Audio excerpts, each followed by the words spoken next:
Hello, my name is Jenson. I'm a professor of political science at the Université de Montreal, where I have the research chair in citizenship and governance.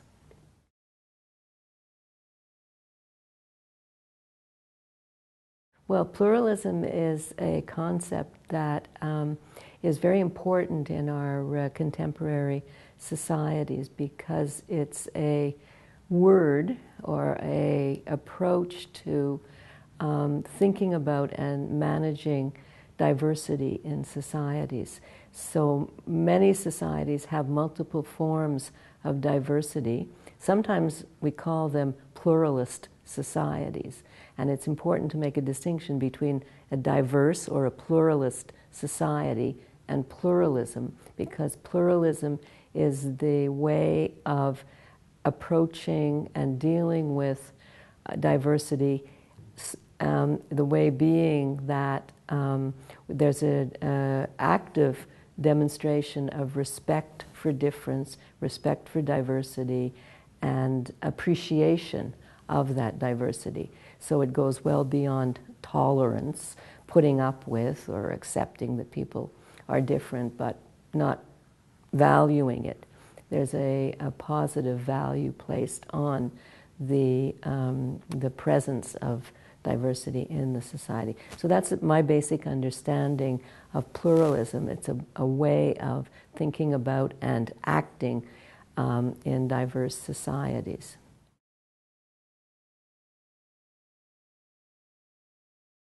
Well, that's a very large question, and it requires a bit of historical background. After the Second World War, in most of the countries of what we now call the global north, but basically Europe, North America, there was the development of a new set of rights that went alongside civil rights and political rights, the right to vote, and civil rights being basic human rights. Alongside those two kinds of rights, there was a third set of rights developed, which we call social rights or social citizenship. And they were understood as support that the society gave to all of its members, forms of social solidarity, help for those who were in need, and practices of sharing risk and sharing advantage. So that's the basic notion of social citizenship, is that it's an expression of social rights in the same way that political citizenship is an expression of political rights. Why is social citizenship even relevant for pluralism? It's relevant because one of the drivers of pluralism, this respect and valuing of diversity, depends upon a basic set of social conditions and social rights where you agree to solidarity across groups. So you agree to share the benefits of society, to share well-being across all members of that society, not simply your own ethnic group, your own religious group, your own cultural group, but across all who are members of the society. So in Canada, social citizenship involves the sharing primarily across the country because of the differences we have from province to province in economic resources and economic possibilities, but it also involves sharing between new Canadians and more established Canadians, sharing among white Canadians and Aboriginal Canadians, sharing across all of the cleavage patterns, and thereby creating a sense of and a reality of social solidarity. Now, in some pluralist societies in which divisions are deep and pluralism in the sense of acceptance and recognition of the value of diversity isn't present, in those pluralist societies,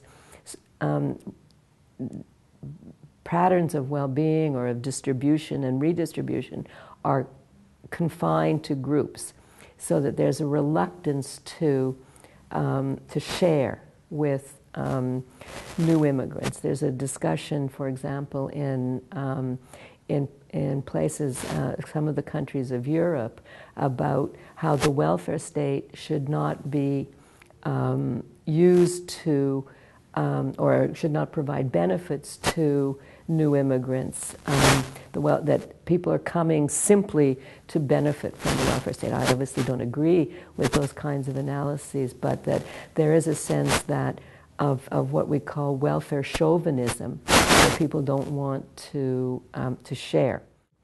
Welfare chauvinism is the notion that the benefits of social welfare programs, of things like health care, of education, of unemployment insurance, those kinds of benefits should be guarded, and I use that word deliberately, it should be guarded for the majority, for the mainstream society. And new immigrants or refugees or asylum seekers or people from away shouldn't have access to those kinds of benefits and shouldn't be seen as part of the group to whom solidarity is owed.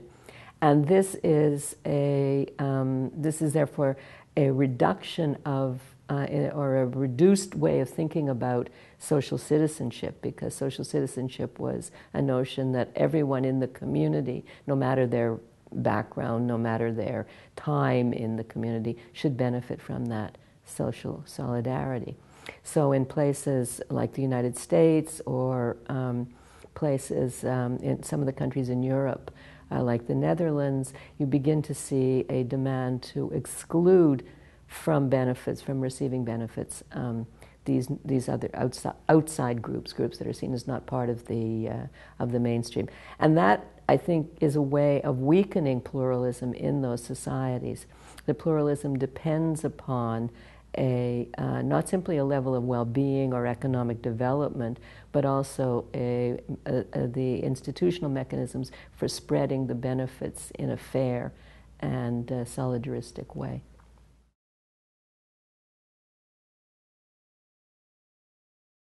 I would say that the major challenge to managing diversity that we face actually today in these times is the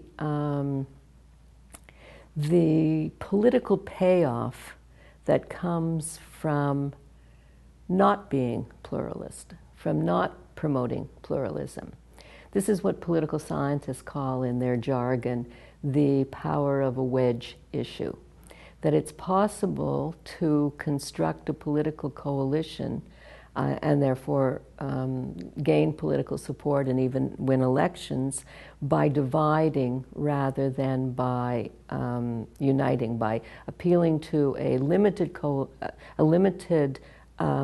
of the population, a limited portion of the electorate, rather than having a broad appeal, trying to appeal broadly to as many as possible. And the use of a wedge issue is a divisive political strategy in a society that's characterized by diversity and that perhaps in the past had been constructed around principles of pluralism, because it starts to divide.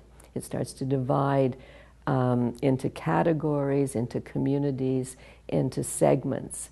And what we've been seeing in a number of political locations in Canada, whether at the national level, at the provincial level, we've been seeing the political parties understanding the electoral benefits of constructing wedge issues and in fact employing them for their partisan benefit.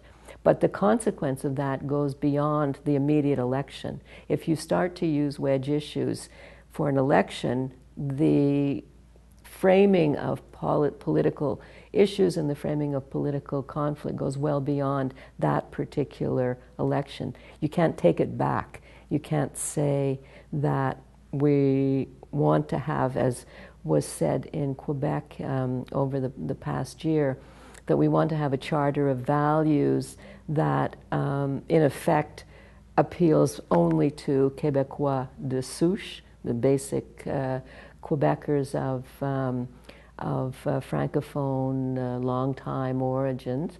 You can't say that for the election and then the day after the election say, oh, and we believe in interculturalism and multiculturalism, and you're all Quebecers. Those kinds of framings carry through time. And so to the extent, and Quebec is not the only place where we've seen a reliance on wedge politics and the use of wedge issues.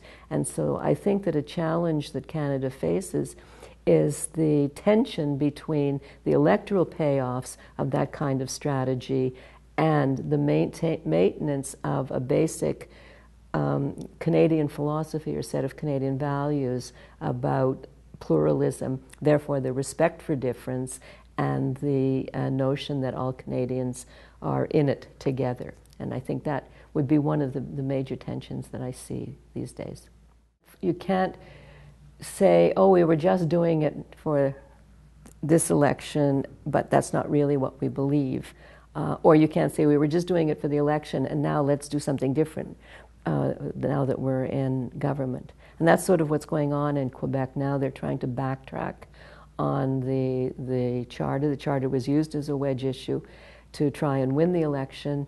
It didn't work, and now the Parti Québécois and other Quebecers who supported the charter are trying to reframe the debate or reframe discussion back in the direction of previous positions that were much more supportive of the Quebec version of multiculturalism, which is called interculturalism, much more in terms of a civic nationalism. But building that position of interculturalism and civic nationalism took many years. It was built. It produced a society which was very welcoming, which was very committed to pluralism, and that was destroyed, and it will now have to be rebuilt. You can't simply put the lid on the box and say, "Oh dear, we made a mistake."